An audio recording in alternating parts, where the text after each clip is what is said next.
fucking as low as it was this morning. Rev for the day, Dad. Sure. Rev isn't gonna stop generating FTDs just because the price dropped $1 or two, 1.5. Is there something? I think there's something that people don't understand about Revlon. Revlon is failing at a rate that creates more fails per fail cleared, right? So the ratio of fails is so high that for every fail cleared, more fails are created than the ones cleared.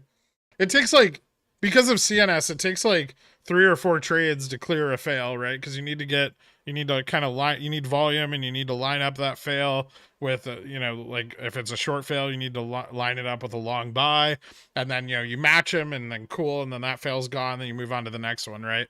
But on Revlon, when you trade 4 shares, you fail 2 of them, and then you've cleared 1, so you've netted an extra fail for every clearing of a fail. And then, as it becomes more and more illiquid, then you're starting to see like 70%. So you're failing like three shares for every one you clear. Right? And that keeps going on and on and on. That's what happened to GameStop in 2020. It was failing at a rate greater than the fails could be cleared. It doesn't matter how much of the float you trade. You can trade 20 times the float, Meatball Sub, and still you've just generated more fails, right? Like if Revlon fails at a rate of 70% today, right? It's generated more fails than it's cleared with the volume that it's traded. The more illiquid a stock is, the more shares you have to trade. So the more volume has to occur for you to clear any fails.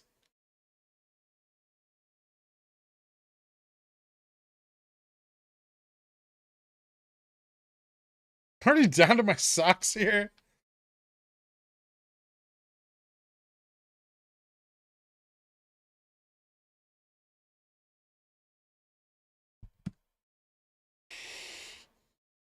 How many FTDs due on Rev tomorrow? I think it's more than there were due today.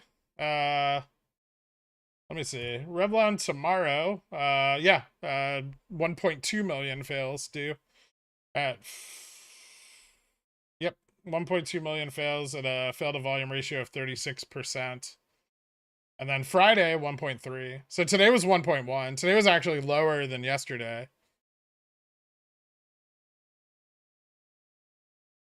Oh no, today was 1.2. Tomorrow's 1.1. Sorry, tomorrow's the lowest day. And then it goes back up into next week.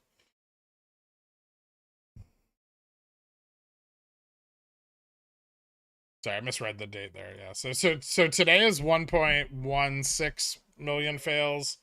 Tomorrow is 1.2 million fails. And then remember, the clearing of those fails, as you can see, it takes an insane amount of volume. Like 15 million volume to clear out 1.1 million failures, right? And then those are failing at a rate of 30, 40%. So now you're generating even more failures in the future. It's early, but it's spicy as fuck.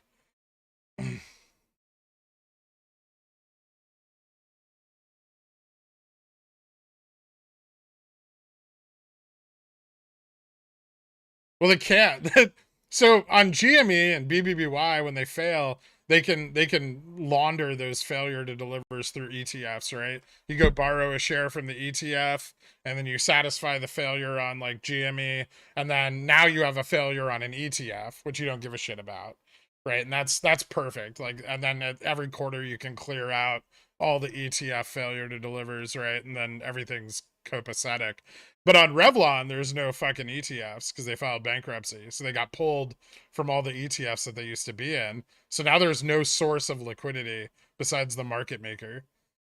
And that's why they're failing at such an increased rate.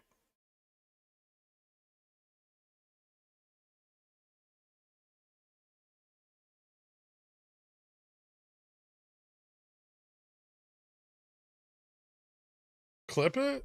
Sure.